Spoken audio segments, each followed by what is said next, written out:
Hey everyone, I've got some exciting news. We're unlocking Southpaw Deep Space Nine Season 2 and making it available for everyone on our public feed. But if you love our work and want to be the first to listen to Season 3 as it's being released, head over to Patreon. There you'll find break-free versions of past SDS9 episodes, Southpaw and Fight Study, and our other bonus show, Fighter's Brew. You'll also find our Liberation Martial Arts program, which is exclusive to our supporters. It's for beginner and advanced martial artists, as well as people just looking for fitness and rehabilitation. It's a gentle, wholesome, and embodied approach to training. Lots of individuals, trainers, families, friends, collectives, activists, and organizations are already using it. So if you want to support our work and get early access to all our great content, including Season 3 of SDS9, go to patreon.com/southpawpod and join our community. You can also go to southpawpod.com and find the links there or on our show notes. Thanks for listening and catch you soon.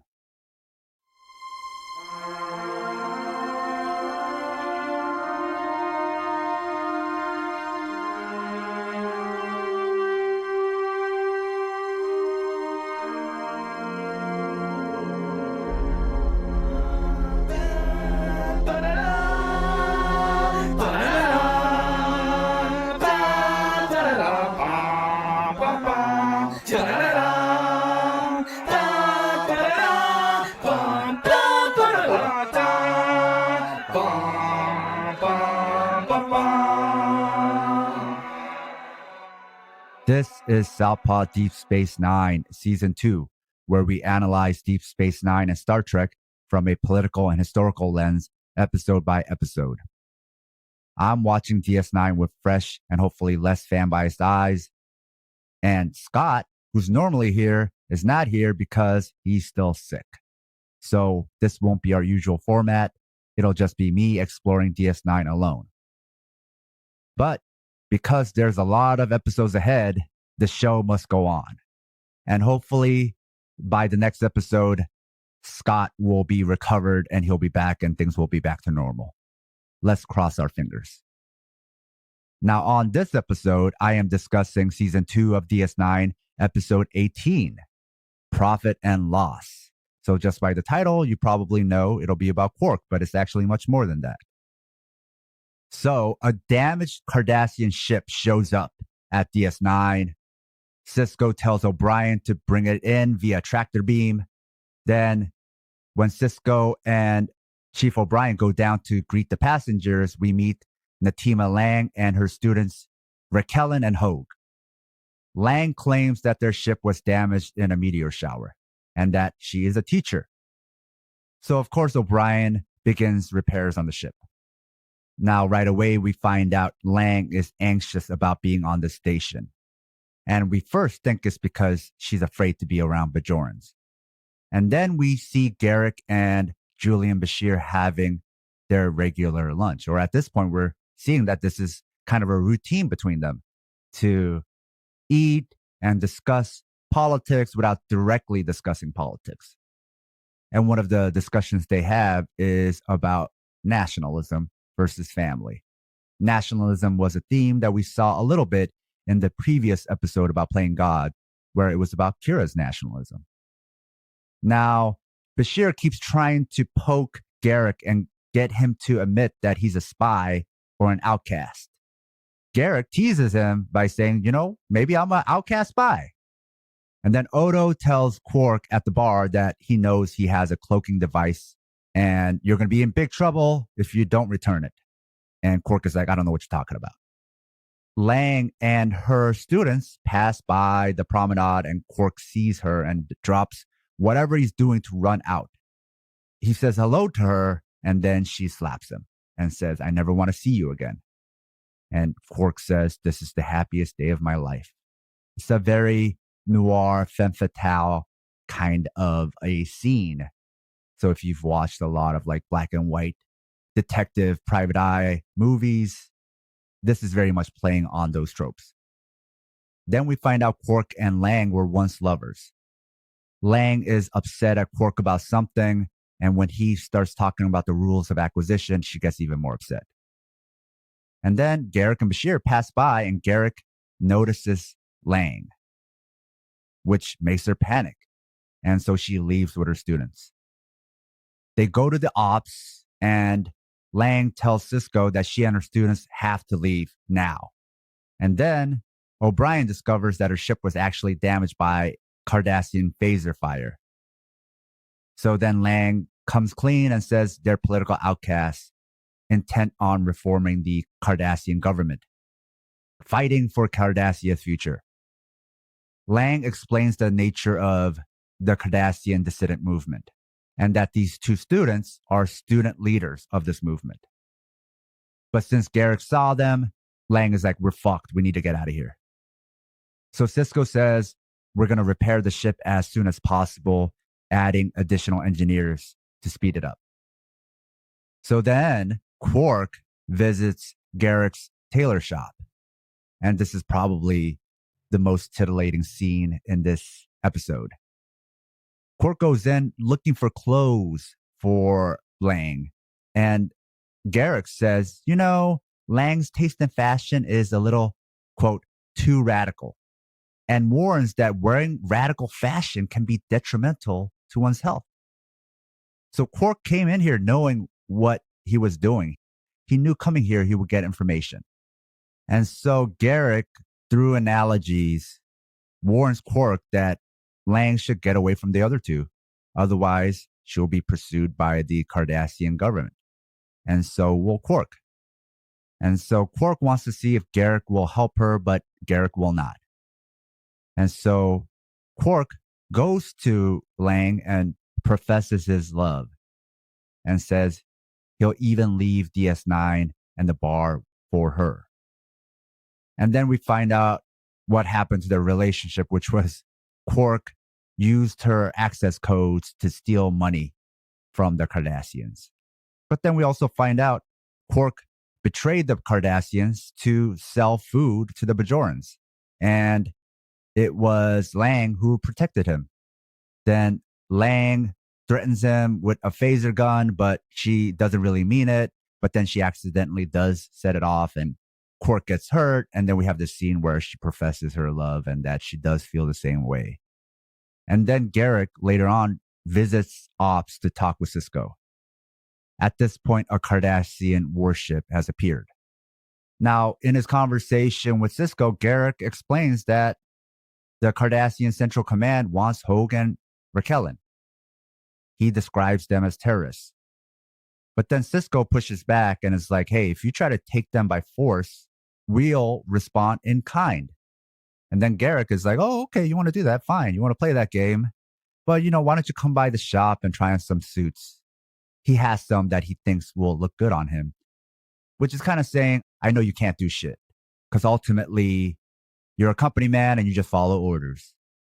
So Quark approaches Hogue and Raquelin, offers them the cloaking device, and doesn't want any money in return for them.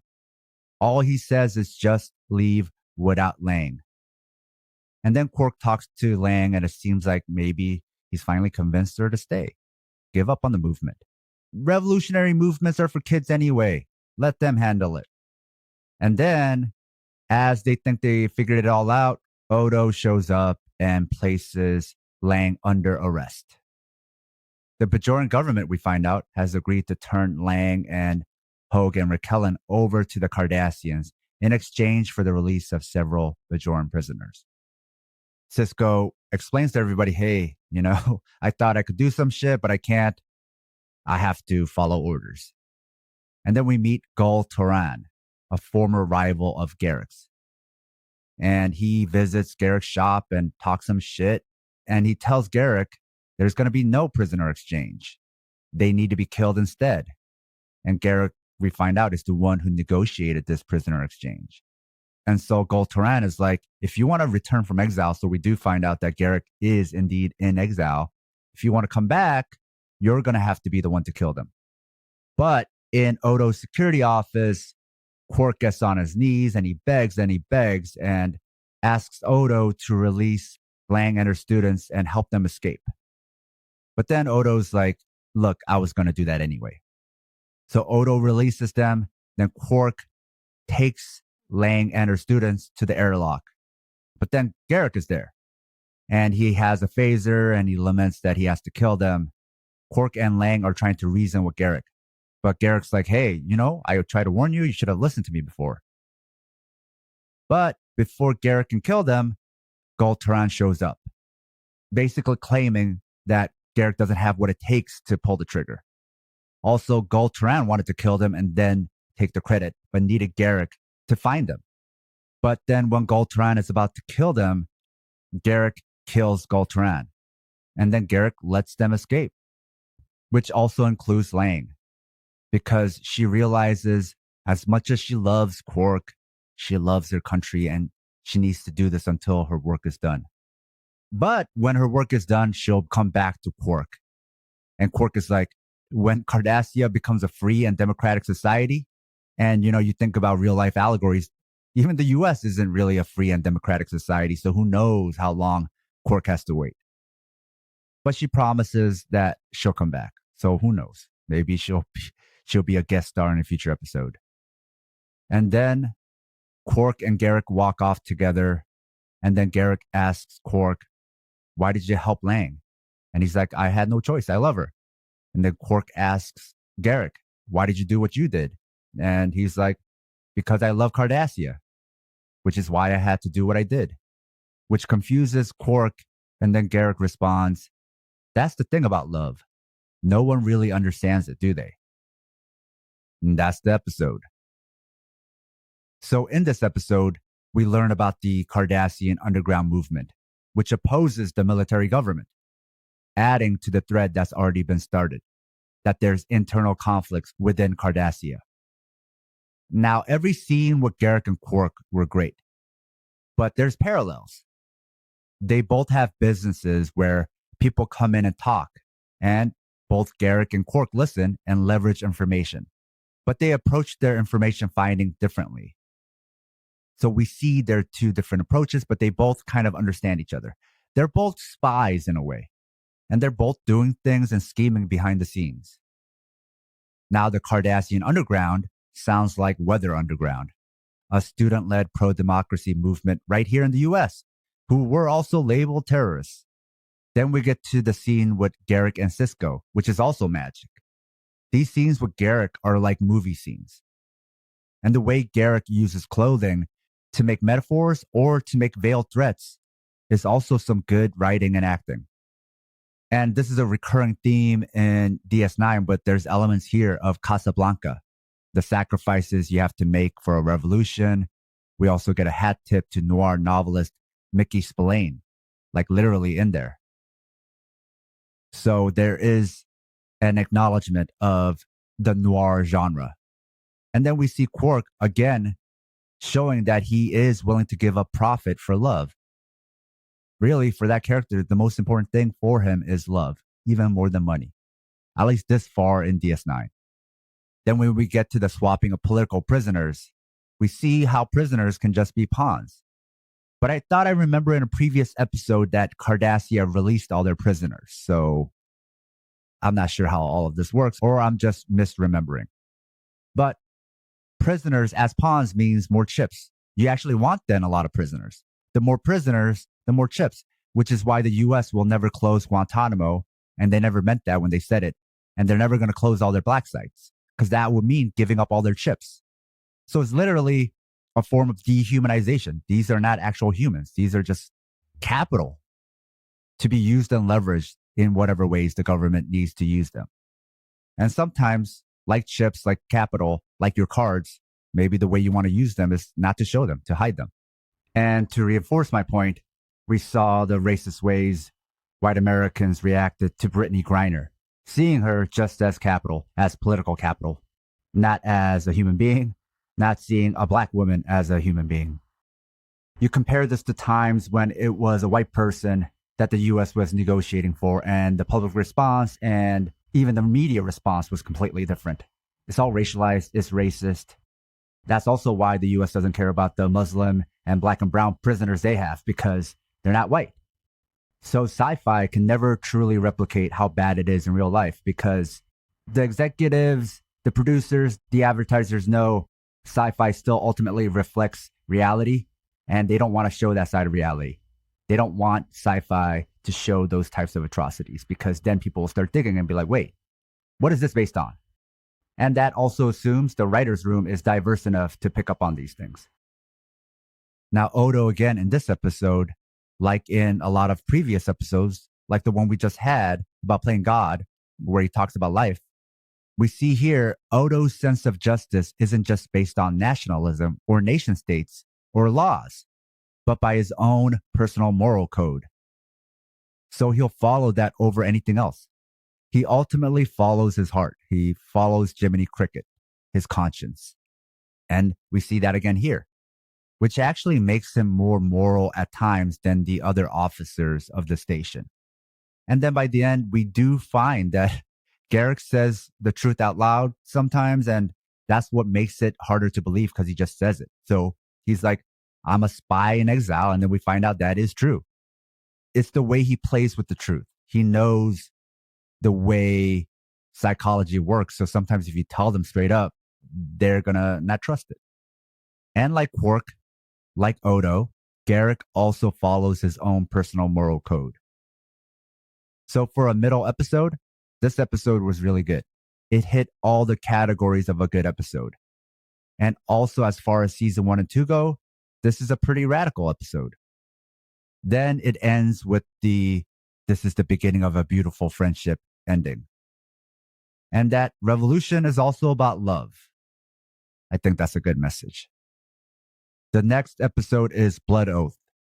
And I know nothing about this episode. I haven't even watched a second of it, so I can't even give you a preview of it. So that really tells you I will be watching this with fresh eyes and I will give you fresh takes from somebody who's just watched it for the first time. Until then,